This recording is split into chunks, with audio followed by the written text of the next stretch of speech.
Hello అందరికీ, అందరూ ఎలా ఉన్నారు? మేమైతే మా అమ్మ వాళ్ళ ఇంటికి కార్తీక పౌర్ణమికి వెళ్ళిపోతున్నాం అన్నమాట.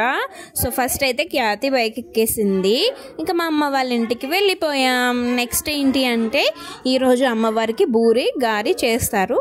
సో అందుకని మేమైతే బూర్లు చేస్తున్నాం అన్నమాట. చూడండి ఎంత ఎక్కువ చేస్తున్నామంటే మొత్తం ఊర్లో చాలా వరకు కొంచెం పంచుతారు కదా, సో అందుకని చెప్పేసి బూర్లు గారెలు అయితే రెడీ చేస్తాం. అక్క వేస్తుంది, నేనైతే వాటిని ఆయిల్లోంచి తీస్తున్నాను అన్నమాట. ఇంకా మీ ఇంట్లో అందరూ కూడా పూజ చేసుకున్నారా? కార్తీక పౌర్ణమి మీరందరూ ఎలా సెలబ్రేట్ చేసుకున్నారు? మేమైతే ఈ విధంగా సెలబ్రేట్ చేసుకున్నాం అమ్మ వాళ్ళ ఇంట్లో, ఎందుకంటే మాకు నోములు అనేవి లేవు, అమ్మ వాళ్ళకైతే ఉన్నాయన్నమాట. ప్రతి సంవత్సరం కూడా మేము అమ్మ వాళ్ళ ఇంటి దగ్గరే ఇలా సెలబ్రేట్ చేసుకునే వాళ్ళం. ఇంకేంటంటే ఈరోజు ఉపవాసం ఉంటారు, ఆ నెక్స్ట్ డే ఉపవాసం అనేది విరమించుకుంటారు. అమ్మవారికి పప్పు, అలాగే అన్నము, అలాగే కలగూర అంటారు కదా, సో ఇవంతా వండి పెట్టి అమ్మవారిని అయితే సాగనంపుతారనమాట. మా ఖ్యాతి కూడా ఆచమనం చేసుకుంటుంది చూడండి, వాళ్ళ పెదనాన్నతో ఈక్వల్గా అనమాట. వాళ్ళ పెదనాన్నగారు చేసుకుంటుంటే ఖ్యాతి కూడా ఆయన చూసి చేసుకుంటుంది అన్నమాట.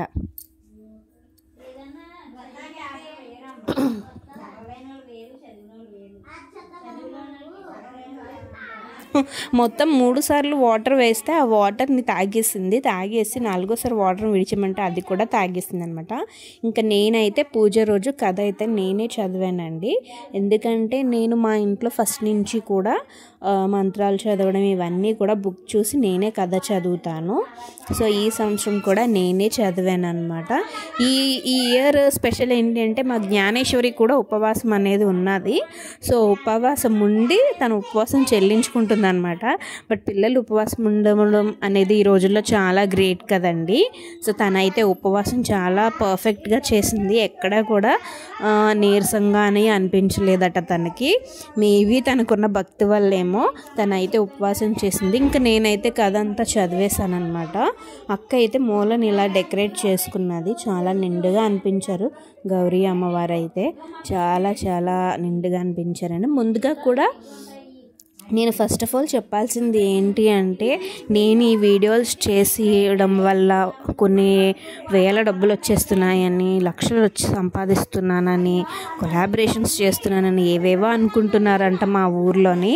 కానీ ట్రస్ట్ మీ, నాకు ఈ వీడియోస్ చేయడం వల్ల ₹1 కూడా లాభం అయితే రాలేదు కూడా ఇప్పటికీ కూడా. కాకపోతే నా డేటా నేను నెలకు ₹350 రీఛార్జ్ చేయించుకున్నందుకు నాకు నెలకు ₹350 అవుతున్నాయండి వీడియోస్ అప్లోడ్ చేసినందుకు. కానీ నాకైతే ₹1 రావట్లేదు.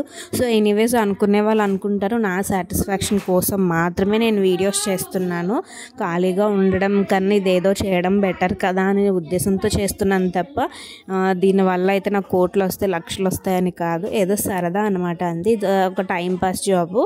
ప్రజెంట్ ఇంట్లో ఖాళీగా ఉంటున్నానని చేస్తున్నాను తప్ప దీనివల్ల అయితే ఉపయోగం ఏం లేదండి. సో ఈ విధంగా అయితే మేము సెలబ్రేట్ చేసుకున్నాం. మీరందరూ ఏ విధంగా సెలబ్రేట్ చేసుకున్నారో కామెంట్ చేయండి. నా వీడియో నచ్చితే లైక్ చేయండి. Bye bye.